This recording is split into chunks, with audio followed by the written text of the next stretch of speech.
y bienvenidas todas las personas que nos estén siguiendo a través de las redes. De hecho, hoy aparecemos por tres canales diferentes, como videoconferencia a través de Zoom, y por otra parte también se está viendo esta sesión del ciclo La educación en la encrucijada, tanto por el portal Edad de Plata, en el que colaboran la Institución Libre de Enseñanza y la Residencia de Estudiantes, como por el canal de YouTube del Club de Roma.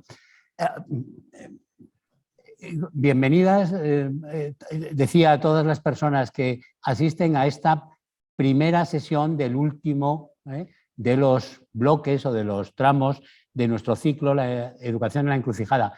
Este último tramo, en dos sesiones, una hoy y la siguiente el día 20 del próximo junio, dedicados a algo que suena una consigna: impulsar la innovación en los centros educativos. Podríamos haber dicho perfectamente, en vez de innovación, palabra ya un poquito desgastada por la usura del trato excesivo, la transformación de los centros educativos, que es en definitiva de lo que se trata y que va a ser sin duda uno de los temas que se debatirán esta tarde.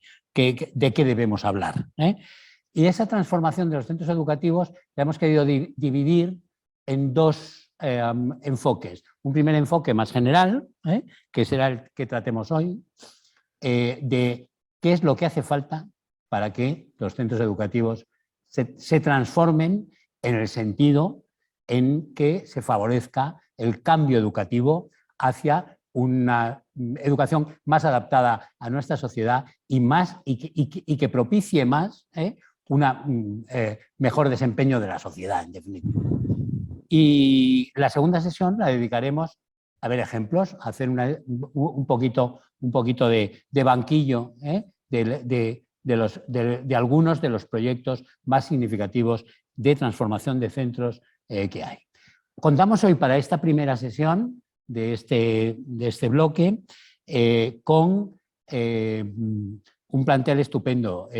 Para empezar, los ponentes de hoy son Nagore Ipiña, Xavier Aragay y Juan de Vicente Abal, y serán moderados, no sé hasta qué punto con moderación, más bien lo contrario, les pinchará sin duda de manera inmisericordia por Ainara Zubillaga, la directora de Educación de Ecotec y profesora también de la Universidad Complutense de Madrid, que presentará a los ponentes y les introducirá en este debate.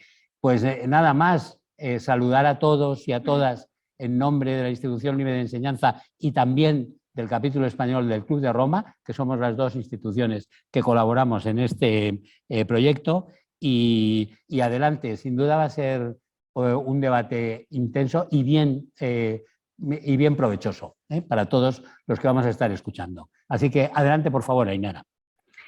Bueno, pues buenas tardes a todos y a todas. Pues yo estoy encantada de poder moderar de mejor o peor manera a las tres personas que me acompañan hoy en esta primera sesión.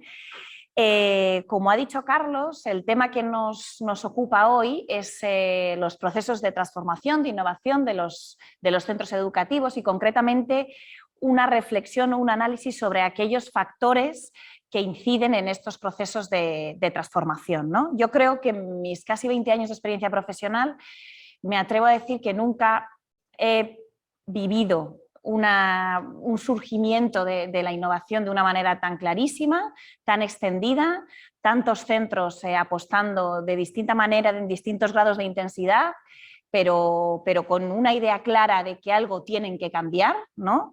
Es cierto que el COVID también ha sido seguramente una palanca de muchos procesos, algunos yo creo, digo muchas veces que ha sido una innovación forzada y forzosa, pero hay cosas que se han quedado ahí, ¿no? Y bueno, hoy tenemos aquí a tres personas que ahora os voy a presentar, ¿no? Para poder analizar, reflexionar y un poco también pues ver también las luces y las sombras, ¿no? de estos procesos y para hacerlo además en todo momento desde una perspectiva que creo que todos compartimos, que es la unidad mínima de cambio, que son los centros. Es decir, creo que tenemos muchos profesores innovadores que están haciendo muchas cosas increíbles en sus aulas, pero que eso a medio y largo plazo no genera procesos de transformación, ¿no? Y lo que efectivamente sí que es palanca de cambio real es lo que ocurre cuando un centro pues elabora un proyecto, se junta, comparte una idea, comparte un objetivo y ahí se pone en marcha, ¿no?, el mecanismo de un proyecto compartido, ¿no?, y el poder un poco de lo colectivo, ¿no? Por eso la reflexión de hoy viene no tanto como la innovación en general, sino la innovación que se produce en los centros y desde los centros. Y para reflexionar sobre esto, hoy me acompañan Nagori Piño de la Universidad de Mondragón, Xavier Aragay de Reimagine Education y Juan de Vicente Abad del Instituto de Educación Secundaria Miguel Catalá en Coslada, aquí en Madrid.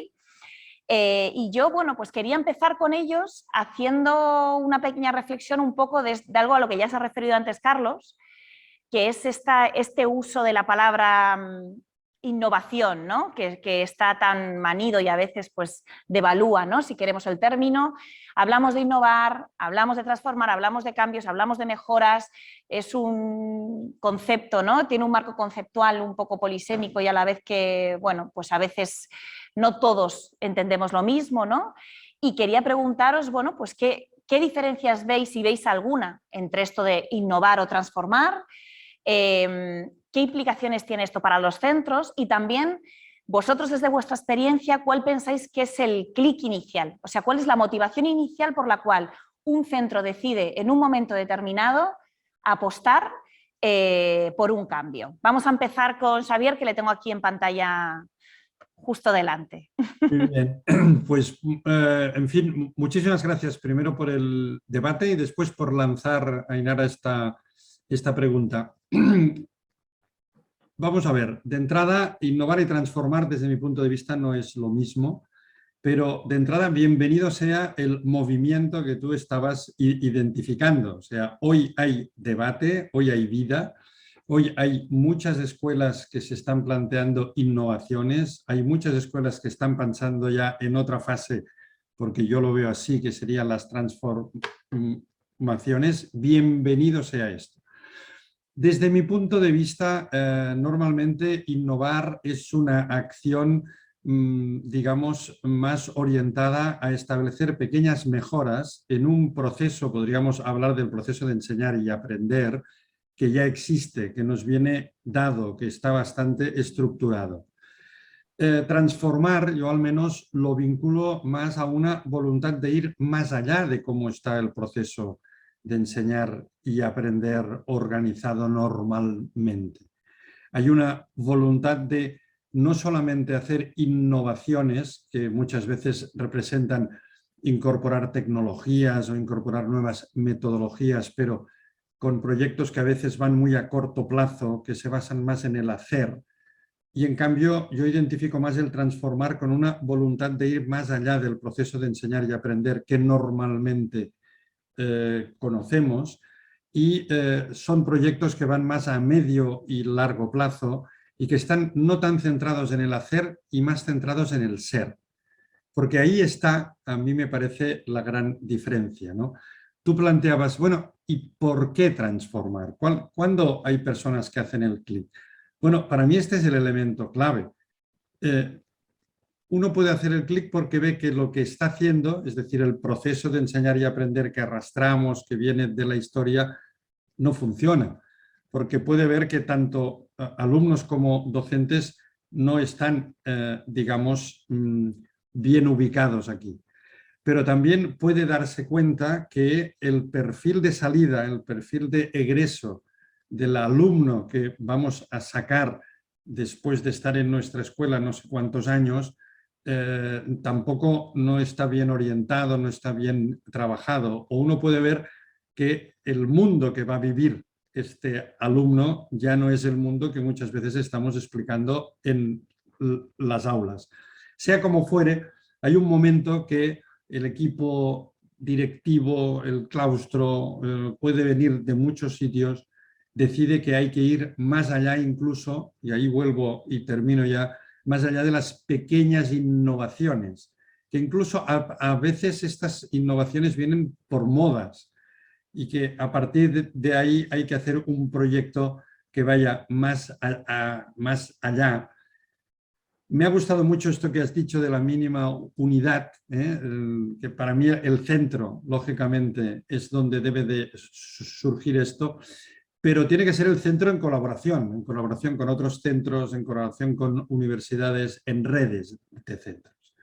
Pero en todo caso, innovar o transformar, yo creo que hoy lo importante en la década de los años 20 del siglo XXI que estamos viviendo, en era post-COVID, lo importante es enfocar una transformación profunda del proceso de enseñar y aprender. Muchas gracias, Javier. Juan, en tu caso desde un centro, ¿cuál fue ese clic? ¿Cuál fue esa motivación que os hizo replantear el proyecto? Y si esas motivaciones han ido cambiando a lo largo del tiempo. Buenas tardes y muchas gracias, Ainara, por la presentación, y es un lujo estar aquí este ratito con vosotros. Pues antes de responderte a eso, fíjate, Xavier decía, transformar es más que innovar en ese sentido, es mucho más ambicioso.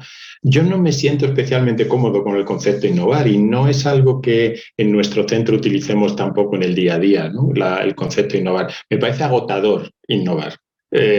Como no puedes estar 30 años en un aula y estar innovando en el sentido de hacer cosas diferentes que no ha hecho otra gente. No, a mí eso no me interesa tanto. Transformar le veo más sentido y me gusta porque aun yo viendo más elevado lo de innovar como algo muy diferente, en el fondo comparto con Xavier la idea de que transformar es ir a la raíz e ir a un proceso más de cambio, de hacer que en el sistema educativo quepan todos, ¿no? A mí me interesa más la transformación y veo mucho más sostenible en el tiempo, para los que tenemos ya una edad, poder hacer una reflexión transformadora permanente. O sea, tú no puedes innovar cada día, pero sí que puedes reflexionar sobre la práctica para transformar lo que tienes delante, ¿no? En cualquier caso, le llamemos innovar, transformar o reflexionar, son verbos que se conjugan en primera persona del plural. Y si no, pues tampoco tienen mucho sentido. Si son cosas aisladas, por muy interesantes que sean, pero se conjugan en singular, no me interesan tanto. Con respecto al clic que decías, Ainara, pues yo creo que en nuestro caso la clave está en atender a las necesidades de la comunidad educativa. O sea, la escuela tiene que ser un sitio donde todo el mundo pueda aprender. Para nosotros, lo que nos moviliza y donde encontramos el punto en común entre la mayor parte del profesorado es atender esas necesidades y es la equidad. La equidad entendida como que el punto de partida de cada alumno no sea un impedimento para alcanzar su máximo potencial. Y en ese sentido, pues eso nos une cuando pensamos en las necesidades, y esto lo hemos aprendido mucho de los proyectos de aprendizaje-servicio, que deben partir de las necesidades. Pues nuestras acciones deben partir de las necesidades. Tú, Ainara, en la presentación hablabas del impacto de la pandemia. Cuando volvemos en septiembre, el 1 de septiembre del 2020, nos damos cuenta que tenemos una comunidad rota después de 4 o 5 meses sin vernos y necesitamos reencontrarnos. Y entonces diseñamos un reencuentro y nos cambia, por ejemplo, nuestro modelo de acogida, que estaba muy centrado en el profesorado nuevo, por ejemplo, o en el alumnado nuevo. No nos interesa eso, nos interesa reconstruir la comunidad y nos interesa reencontrarnos todos. Esto es centrarte en las necesidades. Si hemos sufrido algo, vamos a hablar de lo que hemos sufrido y vamos a encontrarnos en un claustro participativo donde toda la gente pueda compartir cómo está, nos conozcamos de antes o no, pero tenemos esa necesidad. De modo que para mí el clic es atender a las necesidades, los instrumentos para atenderlas. Ahí podemos debatir más, pero ese sí que es un punto donde nos encontramos muchos docentes en hacer mejor para dar mejores respuestas. Nagore, en tu caso, ¿cómo lo ves? ¿Cómo ves esta relación o, digamos, esta dicotomía, ¿no?, del marco conceptual innovación-transformación y esa identificación de motivaciones? ¿Hay algunas mejores que otras, con más probabilidad de éxito que otras? Bueno, muchas buenas tardes a todas y a todos y muchas gracias por invitarnos a este debate para aprender y para poder compartir, ¿no?, desde nuestra experiencia lo que lo que hemos hecho. Para mí, yo estoy de acuerdo con Xavier, son dos cosas completamente diferentes. La innovación es una acción a corto plazo y para mí parte de una necesidad de readaptarse y queda ahí. Es una acción constante de readaptación.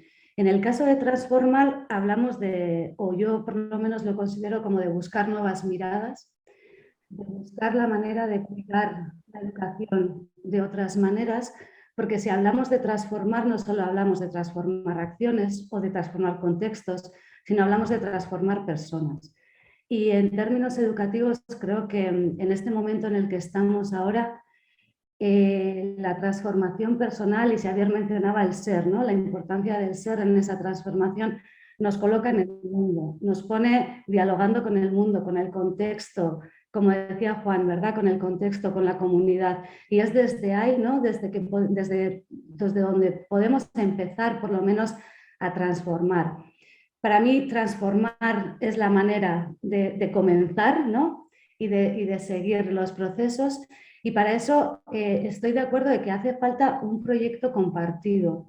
Creo que hay motivaciones individuales y tú, Ainara, lo has mencionado también al principio, que tenemos muchos profesores y profesoras que están motivados, que quieren cambiar, que quieren transformar, incluso muchos, ¿no? Pero para transformar se necesita una fuerza, ¿no? Se necesita un contexto y se necesita, bueno, una comunidad que esté dispuesta a involucrarse, a implicarse y a dar lo mejor de sí para que todo su alumnado, ¿no? Pueda dialogar con el mundo y pueda estar en el mundo de una manera, bueno, pertinente, haciendo ese aporte y de manera significativa, ¿no? Entonces, yo ahí, bueno, incidiría en la importancia del proyecto compartido, que la transformación sea colectiva y no individual y que buscamos transformar personas y no solo acciones. Vamos a entrar un poquito más, a bajar a los temas, a las cuestiones que yo creo que encajan más con cada uno de vuestros perfiles, ¿no? Que quizás ahora es lo interesante, ¿no? Un poco complementar las visiones. Vamos a empezar, como esto va de centros, pues vamos a empezar por el centro, por ti, Juan. Hemos hablado en un plano más teórico de lo que es innovar o lo que es transformar, cuál es la motivación, pero ¿esto cómo se vive realmente en un centro? Es decir, ¿cómo se implementan estos procesos que, como decía Dora Nagore, tiene una fuerte repercusión en el cambio de cultura profesional, en lo que somos como personas y como profesionales, ¿no? ¿Y cuáles crees tú, cuáles son las principales barreras y las principales palancas o impulsores que te encuentras en el centro para activar o desactivar estos procesos de transformación?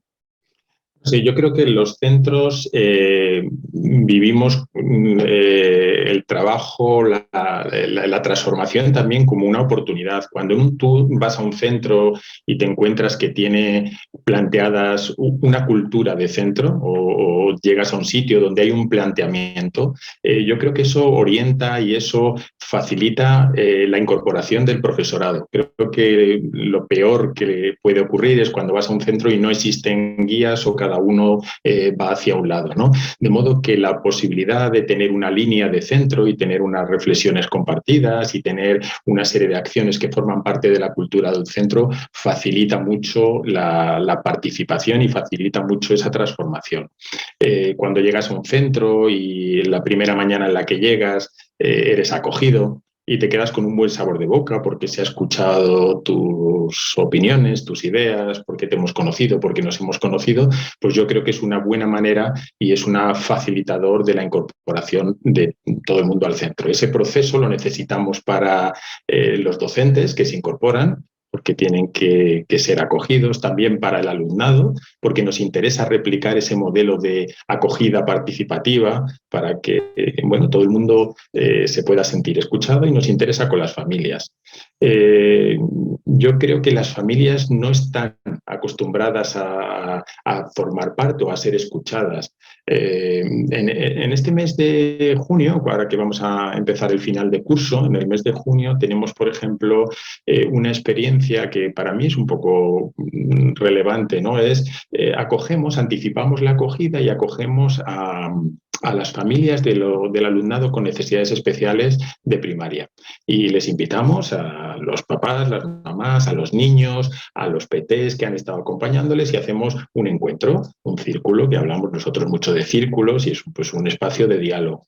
Y hacemos una parte de presentarnos y los chicos son acogidos por los niños y nos quedamos los adultos hablando y la pregunta que les hacemos es ¿cuál es tu experiencia con la educación en primaria, con la educación de tu hijo o de tu hija? Eso nos da para hablar muchísimo, pero nos devuelven la idea de que no han sido escuchados. Yo creo que un factor de transformación es no perder el potencial que aporta la comunidad educativa. Escuchar a alguien y escuchar simplemente que te cuente cómo le ha ido la primaria y que diga, joder, es que en mi vida me han preguntado cómo me ha ido la primaria o cómo me siento, cómo me estoy sintiendo con la educación de mi hijo. Pues creo que es una experiencia transformadora. Escuchar. Entonces, potencial o palancas de cambio, escuchar y hacer participar y ayudar a la gente a participar. Yo creo que son de las cosas que hace que la gente se vincule más con los proyectos, que los sienta propios. Hay otras claves, pero si te parece, vamos comentando luego, pero para entrar, yo sí que creo que desde los centros una palanca o un potencial de transformación es contar con la gente. Y simplemente no solo con la comunidad educativa en el sentido de familias, de alumnado y de profesorado, sino que también tenemos un diálogo muy intenso con el entorno y creo que también el entorno son espacios de aprendizaje que debemos cuidar y cultivar y que también hay que incorporar a esa escucha. Yo voy a ir un poquito más allá, porque puede haber profesores que estén escuchando y digan, ya, pero mi centro, por ejemplo, estamos un poco divididos. Es decir, ¿cómo convences o cómo implicas a aquella parte del claustro que es más reticente a entrar en esto, ¿no? Porque hay centros que evidentemente es así, o sea, hay algunos que están literalmente divididos por la mitad, con planteamientos educativos que son diferentes, ¿no? Entonces, ¿cómo se puede, no sé si contagiar es la palabra, o por lo menos pues, hacer que eso no sea una barrera para los procesos de transformación, ¿no? Yo creo que tenemos pocos tiempos para hablar y para pensar juntos y tenemos muchos estereotipos también sobre los demás, sobre cómo los demás hacen las cosas y tenemos muy poco diálogo interno. Yo creo que hablar si tú tienes un claustro y vas a celebrar un claustro donde no pueda haber un diálogo porque no está preparado para participar, creo que es muy difícil encontrarse. Si hay voluntad de escucharnos y de buscar, porque yo, fíjate, creo que compartimos muchas más cosas. Quizá los medios, hay muchos medios diferentes para llegar a los mismos objetivos, pero mi experiencia es que si el profesorado dispone de estrategias sencillas para conseguir objetivos comunes, yo creo que es un lugar de encuentro. Creo que eso podría facilitar el encuentro. Escuchar lo que tengamos que aportar cada uno. Y yo creo que tenemos muy poco espacios de coordinación docente.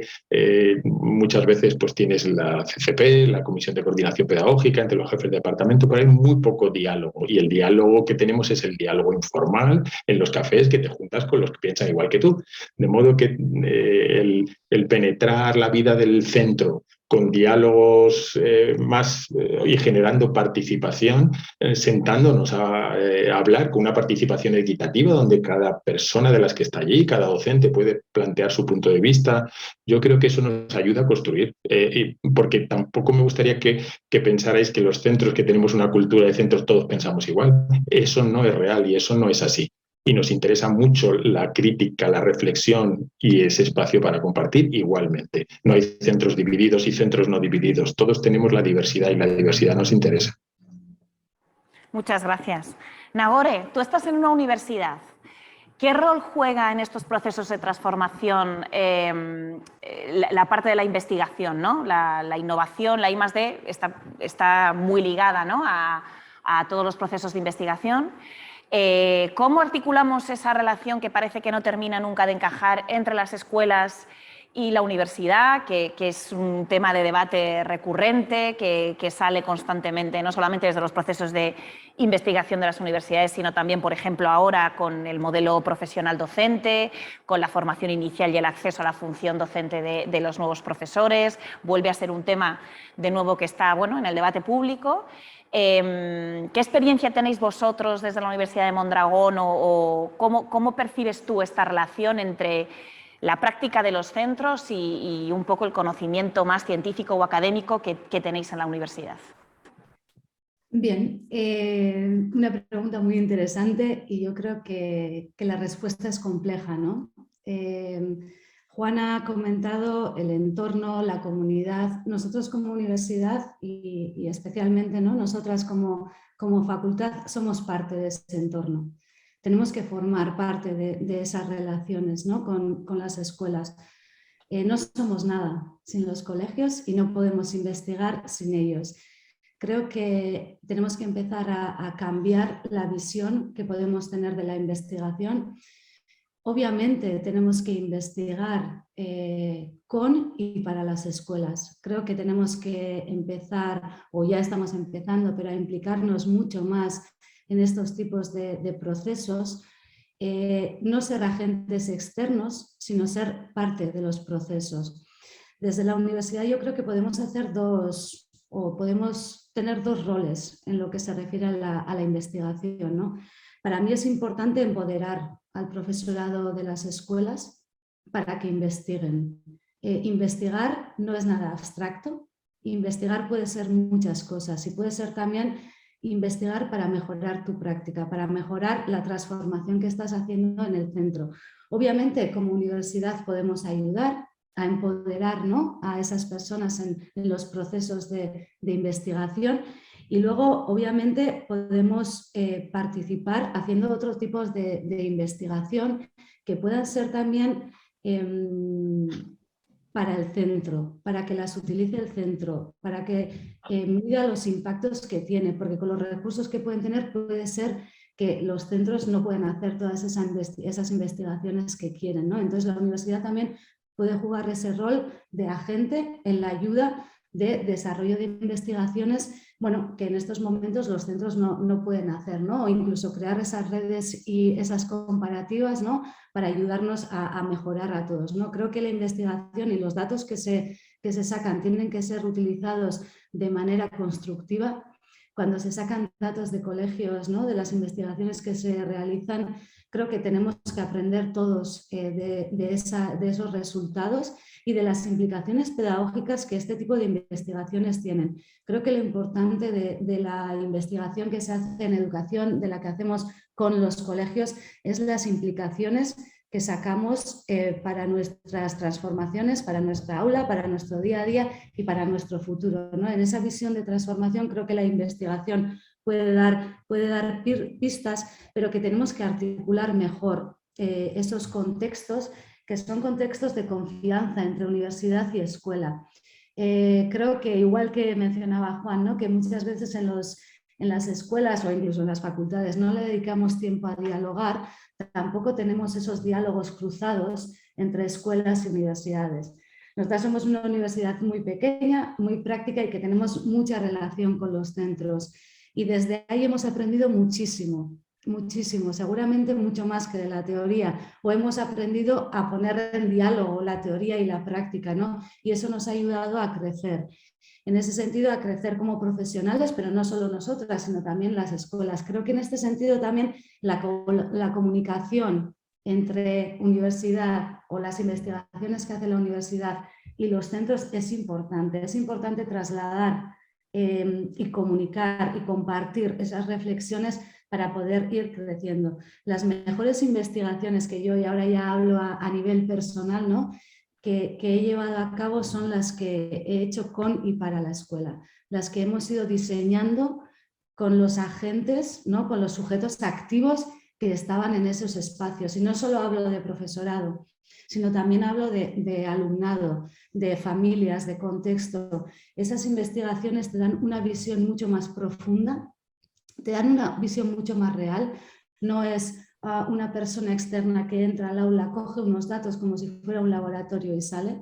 No es eso lo que buscamos. Lo que buscamos es mejorar lo que hacemos, transformar los centros y que realmente las investigaciones que hacemos tengan un impacto real en ese lugar donde se han llevado a cabo, que no sean solo unos papers científicos. Obviamente también podemos y utilizamos esos datos para hacer papers científicos, para abrir, ¿no?, a otro tipo de comunidades lo que hacen los colegios, y creo que en ese sentido, bueno, el poder compartir con otras escuelas, otras universidades, con el mundo entero, ¿no?, lo que se hace en los colegios es muy importante, y creo que debemos de aprender a abrir todos esos datos, a abrir esa mirada y de compartir de manera abierta, sin ningún miedo, lo que hacemos y lo que tenemos para mejorar, porque creo que es así, construyendo entre todos, realizando investigaciones con y para la escuela, como podemos mejorar lo que hacemos todas y todos. Ainara, ¿puedo hacer una pequeña intervención de lo que ha dicho ella? Es maravilloso que os interrumpáis y Mira, intervengáis. me ha encantado lo que planteas, Nagore. Para nosotros es fundamental la colaboración con la universidad. Yo pongo un ejemplo. Cuando empezamos a trabajar en proyectos de aprendizaje-servicio, empezamos también un diálogo con la Autónoma, con la Facultad de Psicología, con Elena Martín, y esa reflexión compartida nos ha dado una profundidad. Me gustaba, utilizabas también esa palabra para vosotros, pero para nosotros nos ha dado sentido y profundidad a los proyectos. Tiene muchísima más calidad ahora porque hemos hecho una reflexión más profunda sobre todos los procesos de aprendizaje implicados ahí. Y nosotros inicialmente, como mucha gente, como que te encantaban los proyectos de aprendizaje-servicio por el impacto que tenían en el entorno, en las personas. Y Elena nos decía, bueno, esto está muy bien, pero vamos a reflexionar y darle mucha más profundidad a los procesos de aprendizaje de vuestro alumnado. Y hemos crecido muchísimo, y ese diálogo lo veo imprescindible y lo veo como que nos ayuda muchísimo en esa transformación. Solos no se hace nada. Sí, yo creo que abrimos los colegios a nosotros como investigadores o como universidad, nos abren las aulas. Nos dan, ¿no?, con toda generosidad todo el espacio que tienen para que podamos investigar, y creo que les debemos crear esos espacios de confianza, crear esos espacios de diálogo y compartir todo lo que se hace, porque si no se crean dos espacios diferentes, y creo que todos tenemos la misma visión y la misma misión, ¿no? Entonces, desde ahí creo que esa llamada, ¿no?, a compartir, creo que es importante, y más, cada vez creo que tiene más importancia, y que cada vez creemos más personas en ello, ¿no? Y entonces, bueno, esos espacios creo que tienen pertinencia en un futuro. Nagore. Sí, dale, Xavier, sí. Decía que si me permites, fijaros, estoy muy de acuerdo con lo que Nagore y Juan han dicho. Es este elemento clave de que para transformar, para ir más allá de la innovación, hay que trabajar en red. Entonces, en red puede ser con otras escuelas como las tuyas, con personas de la universidad. Este es un factor clave. Pero yo creo, Ainara, que respondiendo a una pregunta que hacías, hay dos elementos claves para que una escuela, una institución educativa pueda hacer un cambio. Fíjate, uno es que el bien más preciado que tiene una escuela y del que está más faltado es el tiempo. La escuela no tiene tiempo. Este es uno de los problemas que cuando se enfoca la innovación, se enfoca la transformación, se enfoca incluso el trabajar en red, las personas de las escuelas y las escuelas en sí no tienen tiempo. Pero, de hecho, el tiempo no se tiene porque se ocupa en una serie de cosas, porque que yo sepa, el día tiene 24 horas para todos, ¿no? Entonces, aquí se cruza para mí otro elemento que creo que Nagore y Juan también estarán de acuerdo por su experiencia con esto, que es la capacidad de liderazgo que algunas personas tienen. O sea, al final tú no sabes por qué, pero en un sitio con las mismas condiciones y con el mismo poco tiempo y con los mismos pocos recursos, allí surge un proyecto y se trabaja en red y se busca con quién y se prioriza. Y es porque hay un equipo. Normalmente no es una persona, es un equipo o personas que hacen equipo que son capaces de, por las razones que Juan ha explicado, por la equidad, por los alumnos, por muchas razones distintas, son capaces de movilizarse, ¿no? Y creo que esto es importante decirlo porque hay, como tú decías, Ainara, hay muchas instituciones pensando en cambiar, en transformar, se habla, incluso los cambios que las leyes en estos momentos están proponiendo, yo creo que están favoreciendo esto, la salida del COVID también, pero creo que hemos de ser conscientes de estos dos elementos, y que incluso para trabajar en red se necesita un equipo que lo tenga claro y que sepa priorizar el tiempo, porque la escuela de verdad tiene una falta de tiempo clarísima. Pues seguimos contigo, Xavier. De las 3 personas que estáis aquí hoy, seguramente el que tiene la foto más global del proceso de transformación en la cabeza eres tú. O sea, has liderado procesos de cambio de instituciones completas, de redes, de centros, de varias escuelas simultáneamente. ¿Cómo se articula esto? O sea, ¿cómo se diseña, cómo se involucra a toda la comunidad, cómo se mete ese gusanillo, ¿no? De que lo que hablábamos al principio, de que es necesario ese cambio, y una parte que a mí me interesa especialmente, que es cómo se escala, que quizás es una de las cosas en las que en innovación educativa es de los ámbitos más débiles, es decir, pasar, ¿no? de ese, hemos empezado con el ámbito meso, ¿no? El de centro, y cómo eso crece, ¿no? Y vamos subiendo a niveles más macros, ¿no? Bueno, digamos que la pregunta no es fácil, ¿eh? Voy a intentar responder. Como tú sabes, pude liderar el proyecto Horizonte 2020 de Escuelas Jesuitas de Barcelona en el año 2010. Estamos colaborando, por ejemplo, con la Universidad de Mondragón, también a la que hemos ayudado en estos procesos, porque se habla mucho de que la escuela debe de cambiar, pero permitirme un paréntesis, Juan y Nagore, después me decís vuestra opinión, pero la universidad debe cambiar también y a fondo. Cierro paréntesis. Ya estaba tardando en salir ese tema. En todo caso, fíjate, nosotros es importante ver que los procesos de transformación son complejos, no son imposibles, no son difíciles, como Juan ha dicho, estoy muy de acuerdo, pero son complejos y requieren equipos de personas que sean capaces de poner su vida un poco ahí, ¿no? Nosotros lo primero que hacemos es acompañar a los equipos que les denominamos impulsores del cambio. Esto en cada centro es distinto porque las chispas surgen donde y cuando surgen, pero siempre podemos decir que en una institución hay lo que denominamos un equipo que impulsa el cambio, que lo busca, que busca la transformación, que ya ha innovado, que a lo mejor, como Juan ha dicho, que está cansado de esto y busca. Y este equipo hay que ayudarlo, hay que sostenerlo, porque debe de entender que el proceso que va a empezar es un proceso complejo, es un proceso largo y que va a requerir trabajar en red y probablemente ayuda para poderlo realizar. A partir de aquí, el factor tiempo, pero como he dicho, equipos motivados que impulsan pueden encontrar el tiempo. Y el tercer punto que ha dicho Juan, y además estoy muy de acuerdo con él, es el tema de la participación. O sea, transformar una institución educativa, una escuela, transformar el proceso de enseñar y aprender nunca es un liderazgo de una persona. Incluso este equipo impulsor, de hecho, lo que le animamos a hacer es crear una verdadera coalición para el cambio. Y una coalición para el cambio se crea con la participación.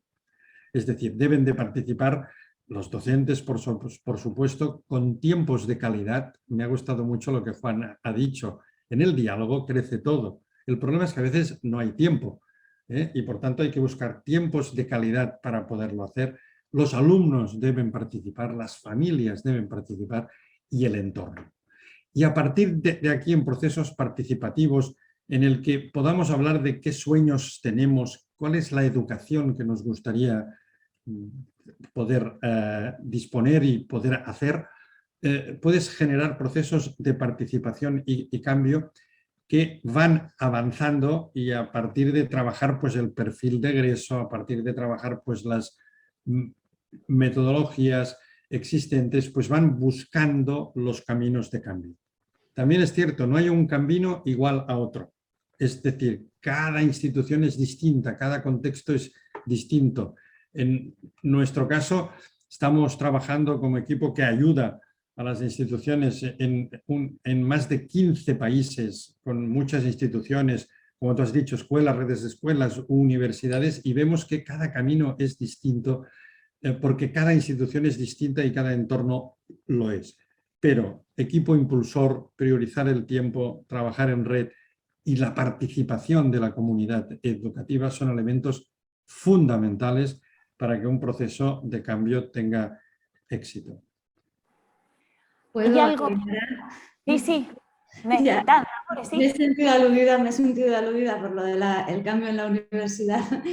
Estoy de acuerdo. Y en especial en las facultades de educación. Creo que tenemos un rol muy importante. Al final somos los que formamos al profesorado del futuro y creo que tenemos que ser muy conscientes de este cambio, ¿no? Para nosotras, y obviamente Xavier lo ha dicho, trabajamos con Xavier y para nosotras fue un cambio muy grande en esta estructura, ¿no?, que tenemos de malla curricular, quitar el currículum del centro y poner a la persona, al alumnado en el centro. Eso nos ha ayudado a reconfigurar todos nuestros grados, a identificar realmente qué tipo de persona queremos que salga de nuestra facultad, en este caso poniendo el ejemplo de los grados de educación, ¿no? ¿Qué profesores y profesoras queremos en el futuro? ¿Qué atributos son los que, o qué rasgos personales queremos que estas personas tengan? Porque son eso lo que van a tener y es eso lo que les vamos a ofrecer. Entonces, desarrollar todo nuestro proceso en base a procesos que les ayuden en ese desarrollo personal para conseguir esos atributos que nosotros consideramos que van a ser necesarios en un futuro, nos ha ayudado a cambiar la mirada completamente, a crear otro tipo de contextos y espacios que tienen mucha coherencia con el entorno y con las necesidades y a trabajar de manera mucho más colaborativa, no solo entre nosotras, porque es verdad que nosotros teníamos la suerte y tenemos la suerte de trabajar en grupos muy pequeños, desde 35 hasta 11, entonces, bueno, es verdad que podemos hacer cosas de distinta manera, pero nos ha ayudado también a crecer a nosotras de manera profesional y personal. Y entonces ese proceso que hemos vivido nosotros y nosotras de transformación educativa de nuestra institución nos sirve de ejemplo o de modelaje para ayudar a escuelas también a hacer ese camino, ¿no? Yo creo que es importante vivirlo en primera persona para poder ayudar, ¿no? Y en este sentido, para mí la clave ha sido tener un equipo o una alianza para el cambio, ¿no?, como le llamábamos antes, que pueda impulsar todos esos procesos, pero que tenga muy en cuenta que ese proyecto y ese proceso tiene que ser de transformación, tiene que ser compartido con toda la institución y que hay que ir generando esos espacios de diálogo, de participación y de compartir para que eso realmente luego tenga un impacto en el alumnado y en todos los procesos que activamos, ¿no? Xavier, yo te quería preguntar si existe, o sea, cada institución evidentemente tiene un objetivo distinto y por tanto inicia un proceso que es diferente, pero ¿hay algún elemento mayoritario por el que se visibilice el cambio? ¿Se suele empezar por las metodologías o por el perfil de salida al que tú has hecho mención varias veces o por las estructuras de participación o por los espacios de trabajo compartido? No sé, ¿hay algo que suele prevalecer en esto que primero se hace tangible, por decirlo así, en ese proceso de transformación que suele ser más común a todos los centros? Insisto, o sea, sabiendo que cada institución o cada red de centros tiene sus propias características. Bueno, tendríamos que hacer una investigación con el equipo de Nagore para poder sacar conclusiones en torno a esta pregunta. En mi limitada experiencia, pero que ya es de muchos centros y varios años, depende de cada situación y de cada entorno. El clic se hace en momentos distintos por razones distintas. A veces Hay instituciones que han hecho experiencias de innovación muy centradas en el hacer y se han dado cuenta de la limitación que tiene esto. Hay personas o equipos impulsores que han reflexionado mucho sobre cómo salen sus alumnos. Hay equipos de docentes que empiezan a experimentar metodologías activas y a partir de aquí dan el salto. No hay un camino único. Lo que sí que se ve es que al cabo de un tiempo, venga de donde venga el clic, si hay un equipo impulsor, si hay persistencia, si hay un porqué y un para qué y una mirada, que lo ha dicho Juan, estoy muy de acuerdo, no a corto plazo, sino más, digamos, a medio y largo plazo, lo que sí se ve es que van convergiendo estos centros. O sea, como Nagore ha dicho, poner la persona del alumno en el centro. Trabajar con los equipos de docentes basados en la persona también.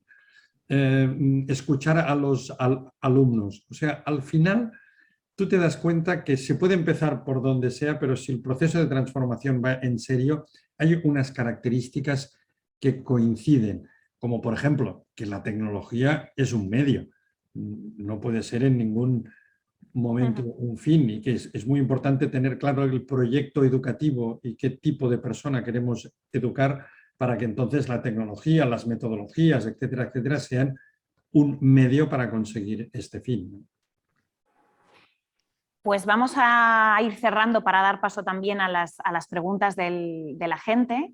Yo quería haceros una última reflexión, pediros una última reflexión final a los tres. O sea, hemos empezado hablando de que todos creo que somos conscientes que existe un movimiento seguramente más grande que nunca que apuesta por el cambio o la transformación. Es cierto que tenemos un marco legal que creo, sinceramente, que posibilita, ¿no? Por lo menos que facilita, ¿no? Esos procesos de cambio, tanto la nueva ley que está aquí como la reforma curricular. También es cierto que a medida que esto se desarrolla, también hay un movimiento contrario que cada vez de hecho hace más ruido, especialmente en redes sociales, ¿no? De docentes contrarios a todo esto que se llama innovación y bueno, pues muy reticentes y a veces pues con una crítica bastante profunda y muy ruidosa, yo diría, en redes sociales, ¿no? Con estos procesos. Entonces, en este escenario, ¿hacia dónde pensáis vosotros que van a ir estos procesos de transformación? O sea, si yo os dijera que mirarais por un agujerito a los próximos, la próxima década, dentro de 10 años, porque en educación las cosas no se hacen, es de cocinar a fuego lento, no van de un año para otro, ¿no? ¿Qué va a quedar de todo esto, ¿no? Que esta era una pregunta también que se hacía mucho en COVID, o sea, de todo esto que estamos viviendo, ¿qué nos va a quedar, ¿no? Pues de todo este movimiento de pros y de contras, ¿qué es lo que va a quedar? ¿Qué es lo que veis en el futuro? Empezar, pues Juan, por ejemplo, que lleva callado más rato. Vale, pues yo quiero, antes de responder, retomar alguna idea, si me permites, Ainara, que me ha quedado y me gustaría como matizar o completar, ¿no? Estoy muy de acuerdo con que una de las claves es el liderazgo, pero también me gustaría añadir el liderazgo institucional. No es lo mismo tener 21 horas lectivas que tener 17. No es lo mismo. Políticas públicas te refieres. Las políticas públicas, o sea, lo que sí. las políticas públicas también pueden o hacer de palanca o de barrera. Exactamente, y eso es un factor que no habíamos mencionado, pero que yo lo meto dentro del tema del liderazgo. También el liderazgo directivo para mí fundamentalmente se escucha, pero también son tomas de decisiones sobre los horarios, sobre la organización del centro, y creo que esto facilita o dificulta, puede ser de las dos. Y creo que también hace falta un liderazgo pedagógico, gente que sepa las perspectivas que tiene, el recorrido que pueden tener ciertas cosas o que podrían tener en un centro, porque conoce experiencias y está en contacto con experiencias diferentes de los centros. La participación ya se ha dicho, pero fíjate, a mí me preocupa mucho que a veces la gente no participa porque no sabe cómo se hace.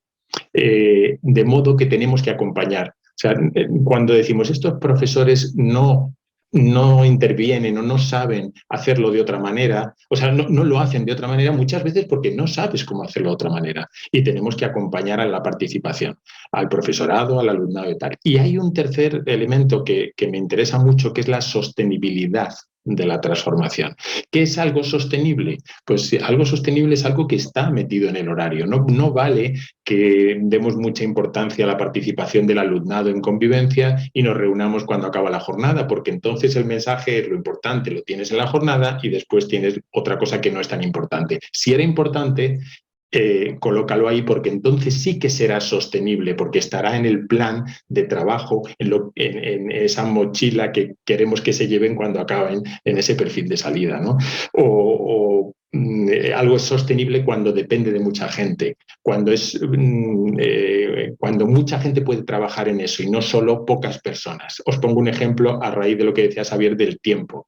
Si hay una pelea, si hay un robo, si hay una agresión en el instituto, si hay cualquier situación de estas, el método retributivo de tú te vas 3 días a tu casa y tú otros 3 es el más rápido.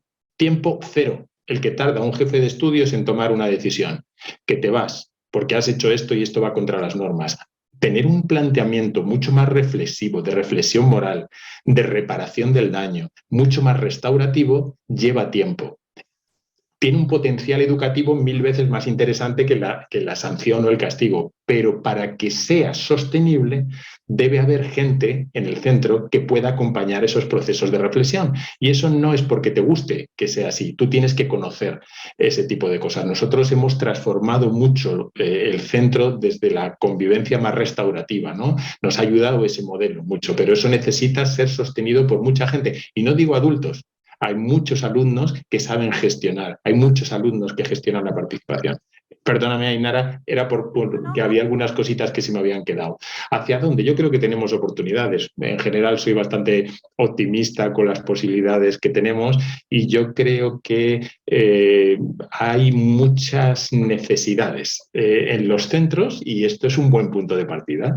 Entonces, la necesidad de que todo el mundo, o de no tener una escuela tan segregada, la necesidad de tener una escuela más inclusiva, la necesidad de que los niños con necesidades especiales encuentren su sitio, estén en entornos seguros. Esto es algo que yo me encuentro por todos los lados. Entonces, si tenemos esas necesidades, es mucho más fácil que podamos sumarnos a transformaciones sostenibles, razonables, que puedan hacer que la gente esté mejor. Creo que es un punto de partida estupendo. Creo que también la LOMLOE abre un marco de competencias interesante para que las cosas interesantes, que es saber hacer, saber relacionarse con el mundo y saber transformar, pues esté en la acción diaria, ¿no? Ya no, por ejemplo, porque yo trabajo mucho el tema de la convivencia, ya la competencia social, la personal, social y de aprender a aprender, tiene el mismo estatus que el resto de competencias. Ya no es una cosa que haces hacia afuera, ni voluntariado, ni cosas que haces en tu tiempo extra, sino que también, y yo creo que hay mucha necesidad. Yo tengo muchísimo contacto, también estoy en la asociación Convives, muchísimo contacto con gente, por ejemplo, que en este tema de la convivencia está deseosa de hacer cosas porque el modelo retributivo es muy cutre. El modelo retributivo no aporta nada satisfactorio para gente que pensamos que las personas pueden cambiar y podemos darle un enfoque mucho más educativo a la gestión de los conflictos y ver en los conflictos una oportunidad, ¿no? Entonces, veo necesidad y eso me hace ser optimista. Xavier, ¿cómo ves tú el futuro? Bien, mira, yo en primer lugar lo que diría es que el debate que se está creando es interesante y era necesario. Tampoco era creíble que en España fuéramos todos transformadores e innovadores. Ahora está surgiendo el verdadero debate de personas que lo ven y personas que no. Sería deseable que este debate se dirigiera de forma normal, porque a veces se está utilizando las redes sociales de una forma poco educativa, podríamos decirlo desde nuestro punto de vista, ¿no? Todo es cuestión de tener tiempo, de poder dialogarlo, de ver experiencias, porque en el fondo cuando hay tiempo para hablar y no se etiqueta, ves que hay mucha coincidencia en lo que se quiere conseguir. Lo que pasa es que cada uno parte de su experiencia, de su opinión, de a lo que le sirvió a él cuando fue a la escuela. Pero yo soy optimista. Yo creo que a la educación no le queda otra que hacer un cambio, y hacer un cambio profundo, por muchísimas razones, ¿no? Y en esta década vamos a vivirlo y vamos a verlo, porque estamos en el año 22 y para el 2030 nos quedan 7 y medio, 8. Y este es un plazo ya bastante razonable como para que se consoliden ciertos cambios.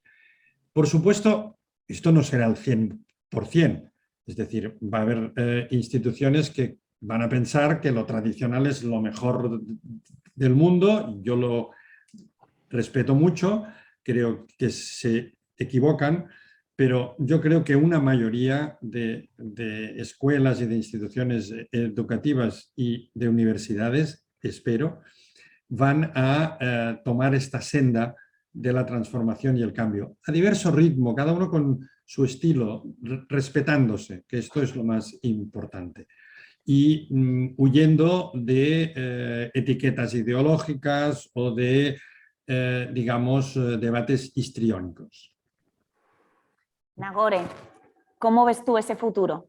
Para cerrar, no tengo la bola de cristal, ya me gustaría, pero estamos en este momento, tenemos grandes retos a nivel global y a nivel local. Creo que tenemos que tener en cuenta en qué momento, ¿no?, nos situamos, en qué contexto estamos, y la escuela es un espacio, para mí, un espacio, o debería ser un espacio público, seguro, inclusivo para todos y todas, para abrirnos a ese mundo, ¿no?, a esos contextos. Yo creo que el futuro pasará por transformar lo que hacemos si queremos realmente impactar y formar y educar a las personas para ese futuro, ¿no? Tendremos que cambiar la mirada, tendremos que seguramente reeducar y desaprender muchas cosas para llegar a transformar. Y nosotros como profesores, profesoras, maestros, docentes, lo que tendremos que hacer es facilitar esos procesos. Creo que ahí sí que hay un cambio conceptual. Creo que en ese acompañamiento lo que tenemos que, o lo que deberemos, ¿no?, o yo espero, sueño que hagamos, es facilitar esos procesos de aprendizaje, ¿no?, con los cuales también aprendemos nosotras y aprendemos a ayudar, ¿no?, en ese acompañamiento. Creo que la escuela, la universidad, creo que el sector educativo en general, bueno, obviamente siempre tendrá reticentes, pero si esas reticencias, esas críticas son desde el inconformismo más constructivo, bienvenidas sean. Creo que mirarnos, ponernos el espejo y dialogar con otras miradas nos ayuda, ¿no?, a afinar un poco los procesos y a mejorar en lo que podemos desarrollar y ofrecer, ¿no?, a todo el alumnado. Al final lo que buscamos es impactar en ese alumnado de manera positiva para su vida, para su futuro, y en ese sentido pues yo creo que bueno, las críticas constructivas siempre son bienvenidas, y desde ahí es donde crecemos y aprendemos, ¿no? Pues Carlos, no sé si hay preguntas de... Sí, hay algunas preguntas de la audiencia. Para ellos. Y os las voy a dirigir, ¿eh? Yo creo que os implican a todos, o sea que... mira, Luisa, por ejemplo, nos plantea lo siguiente. Pregunta algo que en alguna medida se ha respondido ya, pero lo reitero, y introduce un elemento nuevo. Dice, ¿qué posibilidades se plantean para una reflexión colectiva en los centros educativos? Y para la dice, o formación, para la transformación de los propios profesores, ¿eh? De manera que se genere un cambio en el paradigma desde transmisores de conocimiento a acompañantes en el aprendizaje. O dicho de otra manera, lo aclara después un poco más, cómo se puede reorientar la formación inicial del profesorado, que ella considera que actualmente es un reto básico para transformar el sistema educativo. Evidentemente, estas cosas que habéis hablado, ¿qué implicaciones tienen en la formación de los docentes? Bueno, pues si os parece, como Facultad de Educación, comienzo yo. Te toca. Sí. Vais añadiendo. Yo creo que como facultades de educación y formadores de futuros docentes tenemos una gran responsabilidad ante estas transformaciones. Tenemos que empezar por nosotras mismas. Antes creo que Xavier lo ha apuntado, ¿no? Nosotros enseñamos, no me gusta mucho utilizar la palabra enseñar, pero bueno, estamos, ¿no?, en el centro educativo, o educamos como hemos sido educados. Creo que para poder cambiar es importante que nosotros desde las facultades comencemos también a hacer esos cambios, ¿no?, y que esos cambios sean explícitos. Es decir, una cosa es cómo lo hacemos nosotras y creo que tienen que percibir, experimentar cómo lo hacemos nosotras y por otra parte tenemos que articular lo que hacemos y el por qué lo hacemos, ¿no? Y ir profundizando en ese conocimiento desde la práctica y de la experiencia, de darles esos contextos a los futuros docentes para que puedan vivir, para que puedan aprender y para que puedan desarrollar esos procesos de manera diferente y por otra parte explicitar lo que hacemos para que se entienda y se vaya articulando y se vaya profundizando en eso, ¿no? Pero para eso las facultades tenemos que estar dispuestas a transformarnos, dispuestas a liderar ese cambio y a coger esa bandera y obviamente, como hemos hablado antes de investigaciones, ¿no? A investigar nuestra propia práctica. Nosotros no podemos ir a las escuelas a decir tenéis que investigar si no hacemos nosotros eso primero, ¿no? Por coherencia creo que también tenemos que hacer eso y demostrar, ¿no? Que realmente, bueno, pues tiene un impacto positivo en el desarrollo de los futuros y futuras docentes. Se puede cambiar, obviamente cuesta, no voy a mentir, no es una cosa, ¿no? que el currículum o la formación de docentes cambie de un día para otro, pero creo que se han empezado a hacer experiencias y a poner en marcha experiencias muy interesantes y poco a poco pues tenemos que ir compartiéndolas y realmente creando, ¿no? Esa red también entre los que formamos a los docentes para que podamos mejorar y desarrollar mejor nuestra práctica y siempre desde la reflexión crítica, que era lo que hemos dicho antes, y desde el diálogo entre nosotros con otras facultades, pero se puede hacer. Nosotras lo estamos haciendo. Es verdad que, bueno, al principio también al alumnado le cuesta, ¿no? Ponerse en ese sitio de, ay, que ya no me vas a decir, ¿no? Lo que tengo que estudiar, sino que tengo que ser un sujeto activo en mi proceso de aprendizaje porque el proceso es mío y cuando realmente entienden que el proceso es suyo, luego son capaces de llevar todo eso a la escuela o es lo que estamos percibiendo y viendo en este momento. Entonces, yo sí que si hay facultades en este diálogo y en este debate, yo les animaría a probar, creo que es la manera, ¿no? en la que se empieza a tener una visión clara de qué queremos transformar, qué tipo de profesorado queremos tener en el futuro en las escuelas y en el sistema y desde ahí empezar a hacer nuevas propuestas y investigar para ver ese impacto, ¿no? Yo quería completar, porque desde los centros educativos tenemos algunas herramientas muy sencillas. Por ejemplo, aprender a trabajar en pareja. Mucha de la transformación de la visión sobre las necesidades del alumnado la hemos aportado los departamentos de orientación cuando la gente que trabajamos en los departamentos, especialmente las profesoras de pedagogía terapéutica, trabajan con compañeros dentro del aula. El trabajar juntos es algo que tenemos muy poco explotado. Es verdad que no es la panacea y que a veces no nos entendemos, pero es algo que nos ofrece muchísimas posibilidades y que ayuda a reflexionar sobre la práctica y que nos acompaña. O diseñar actividades o no hacer nada solo, pensando en que cualquier cosa que podamos hacer, me refiero, por ejemplo, a una acogida, resolución de un conflicto, cualquier cosa que no lo hagas solo, no lo haga quien sepa hacerlo, sino que siempre piense en poder compartirlo con otras personas como fuente de aprendizaje. Creo que el aprendizaje mutuo y entre iguales, en este caso entre docentes, está infraexplotado y tiene muchísimo recorrido. Sí, en ese sentido creo que la codocencia, ¿no? es importante y desde las facultades nosotros hacemos codocencia en algunos módulos y es importante que el alumnado o los futuros docentes vean esas experiencias. Obviamente luego ya profundizaremos en por qué lo hacemos, cuáles son los roles, qué hace uno, qué hace otro, pero es importante que lo vean. Por eso yo creo que tenemos que ser ejemplo también las facultades de educación para que realmente luego eso impacte en los colegios, ¿no? Xavier, sobre esto. Bien, ¿Querías intervenir?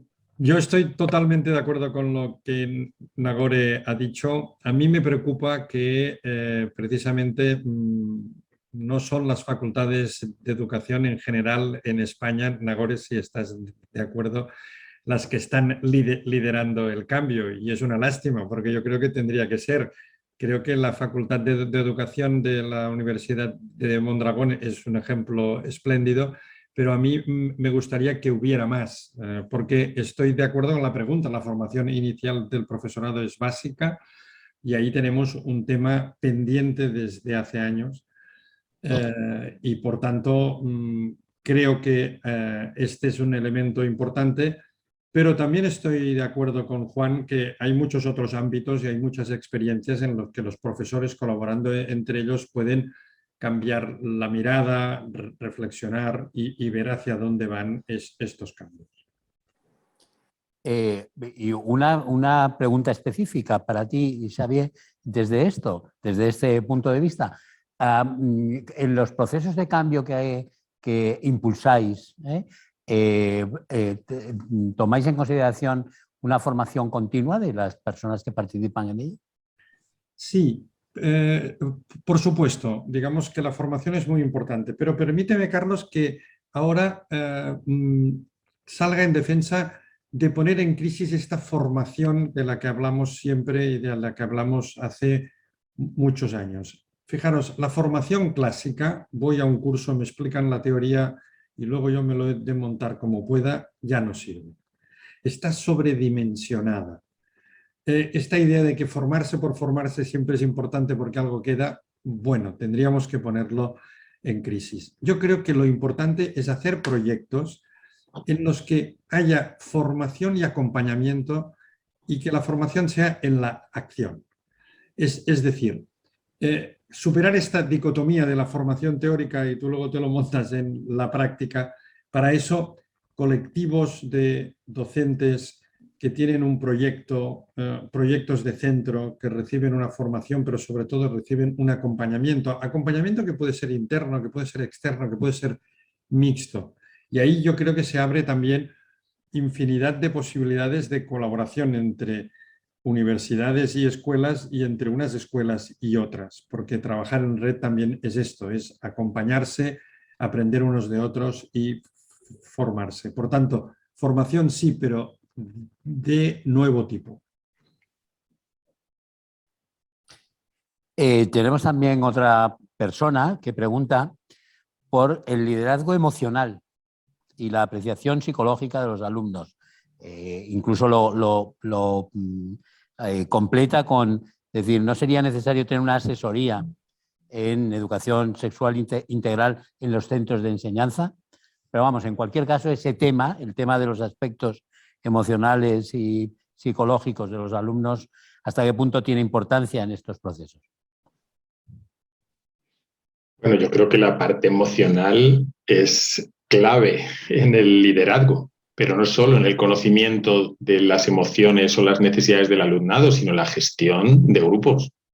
Creo que es un elemento clave. Antes decía que creo que algo que define un buen liderazgo tiene que ver con su capacidad de escucha. Y la capacidad de escucha tiene que ver con saber o poder entender lo que la gente necesita y poder establecer ese diálogo del que hemos hablado todo el rato, ¿no? Que comentaba Xavier y que hemos ido comentando como clave de éxito. De modo que creo que personas empáticas o personas que sean capaces, por ejemplo, de hablar en primera persona para no escalar los conflictos y que puedan decir el impacto que tienen las situaciones sobre ellos, en vez de hablar de los demás, de cómo son los demás, pues son claves. Y desde luego que creo que eso son competencias socioemocionales que la escuela debe promover y que debe enseñar en el alumnado y que el alumnado debe practicar. Y es algo de una manera muy transversal, independientemente de las asignaturas o las materias en las que se trabaje. La parte socioemocional creo que es clave en los procesos de acompañamiento, de dinamización de grupos, de liderazgo, etc. Gracias, Juan. Alejandro, en fin, se dirigía claramente a Nagore diciendo respecto a la investigación, sería muy interesante describir mejor la diferencia entre metodologías cualitativas y cuantitativas, ¿no? Para que se entiendan las formas de abordar una investigación.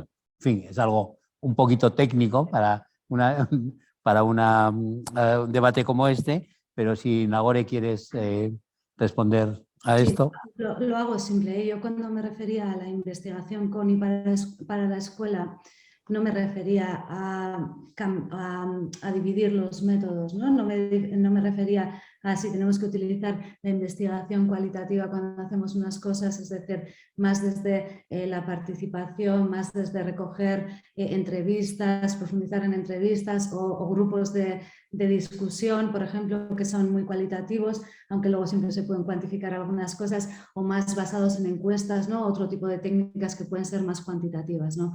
Yo creo que el método igual no es lo importante, sino cómo entre la escuela y las universidades vamos acordando qué tipo de datos queremos recoger y para eso qué tipo de instrumentos debemos utilizar, ¿no? No creo que la visión de un método u otro sea lo importante en este sentido. Obviamente luego el rigor científico se lo dará a los instrumentos que vayamos a utilizar y si necesitamos medir algo seguramente necesitaremos unos instrumentos validados.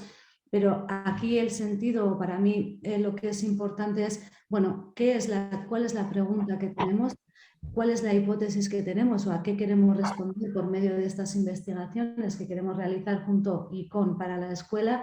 Y cómo vamos a recoger todos esos datos, sea por medio de agentes externos, que puede ser la universidad, o sea desde el colegio mismo, ¿no? Y ahí ya ir configurando ese proceso de investigación utilizando las técnicas que consideremos pertinentes. En el caso de educación, encima si hablamos, ¿no?, de métodos cuantitativos y cualitativos, creo que una mirada mixta siempre nos aporta mucho más valor, ¿no?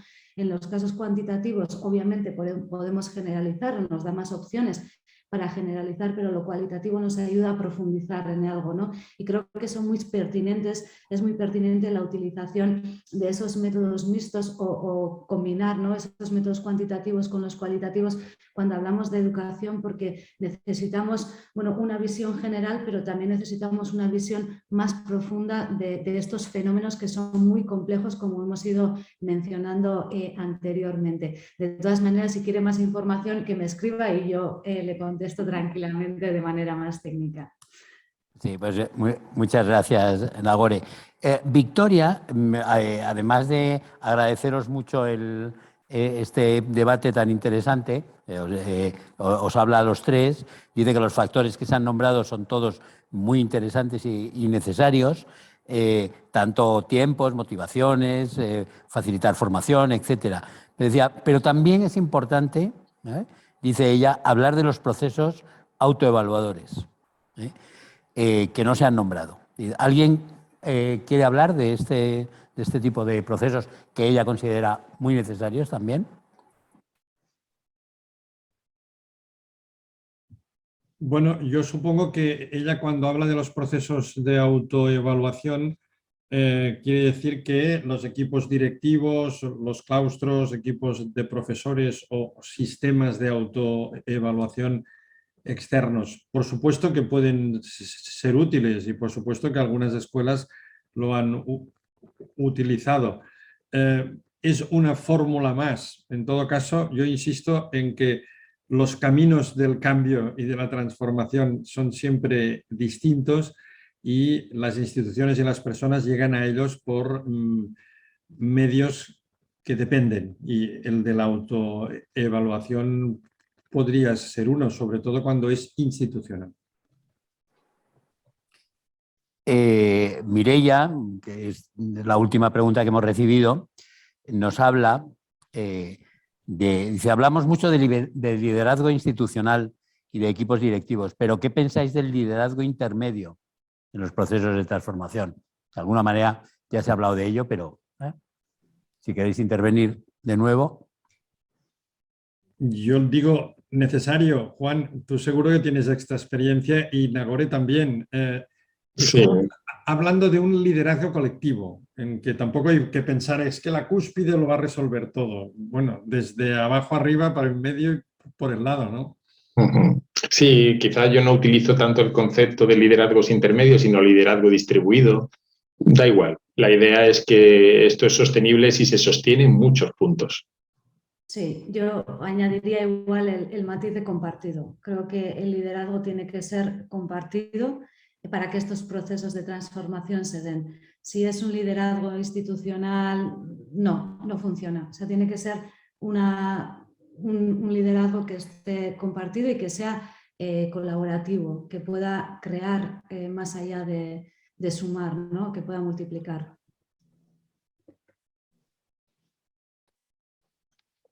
Yo añadiría por mi parte también una pregunta más, que se refiere a, ¿hay obstáculos ahora en la manera en que está planteada la gobernanza en los centros para que estos procesos se puedan desarrollar de la manera mejor posible?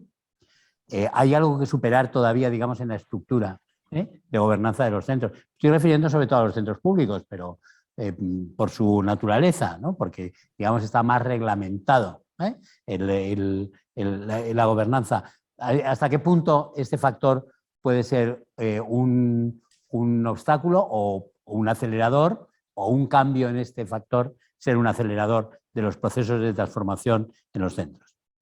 Pues muchas de las limitaciones de los centros tienen que ver con las políticas públicas de los centros públicos, de modo que una apuesta por la educación pública en este caso, pues creo que marca la diferencia, ¿no?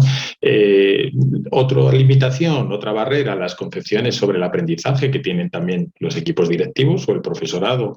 De eso es lo que tenemos que hablar, porque todos tenemos concepciones sobre cómo aprende la gente, sobre cómo aprender en un grupo diverso. Creo que hay cuestiones que no están suficientemente habladas. Todos sabemos que hay diversidad, todos sabemos que hay procesos de aprendizaje diversos, pero el kit del proceso educativo, el meollo del proceso educativo es la evaluación. Entendemos también que puede haber evaluaciones diferentes para procesos de aprendizajes diferentes, por ejemplo, y esto es un choque de concepciones sobre los procesos de aprendizaje, y eso es una barrera muy clara, ¿no? Entonces creo que sí, que claro, quizá no nos hemos detenido tanto en las barreras como en las posibilidades, pero ya lo creo que hay frenos y barreras. Desde mi punto de vista, la gobernanza acostumbra a ser un freno, pero no en la escuela pública, en la universidad, en la escuela concertada. Es decir, es importante remarcar que la escuela hace muchos años que no cambia su estructura. Estamos con la misma estructura en una escuela que hace que 25, 40, 50 años. Direcciones de etapa, jefe de estudios.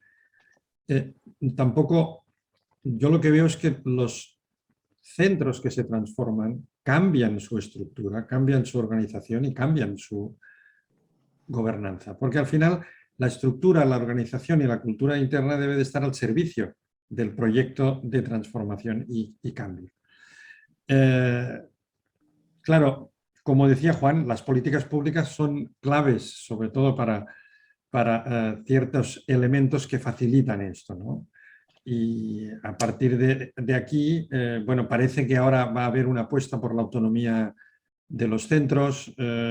Sería bueno y deseable que esto vaya acompañado de algunas otras cosas, ¿no? Sí, yo añadiría, ¿no? Mencionaba Xavier la autonomía. Yo creo que es un concepto muy importante, que los centros sean autónomos para poder diseñar sus procesos de transformación y puedan organizar o estructurar sus instituciones de manera que respondan a esa transformación, ¿no? Cuando hablamos de gobernanza de las instituciones, creo que también hace falta un adjetivo, que la gobernanza sea buena. Que no sea una gobernanza cualquiera, sino que sea una buena gobernanza, y si puede ser colaborativa, mucho mejor. En ese sentido, sí que hay experiencias que han transformado, ¿no? Sus proyectos educativos y su centro, y han incluido muchos de ellos personas referentes de transformación en los equipos de dirección para que traccionen todo eso y para que impacte en todos los demás aspectos, ¿no? En todas las etapas. Entonces han ido cambiando, y yo creo que es una manera natural, ¿no? Una vez que el centro y el liderazgo va hacia esa transformación, ve la necesidad de tener que transformar su gobernanza para poder responder a ese proyecto, si no, no lo va a poder responder seguramente, ¿no? Y darse cuenta de eso requiere, bueno, pues requiere reflexión, requiere entender y requiere analizar en qué momento nos situamos y cuáles somos las necesidades que tenemos, pero también cuáles son las barreras y cuáles son las oportunidades que podemos tener cuando reorganicemos nuestra organización, ¿no? Sí, en cosas de educación, decía Francisco Giner de los Ríos, no hay recetas.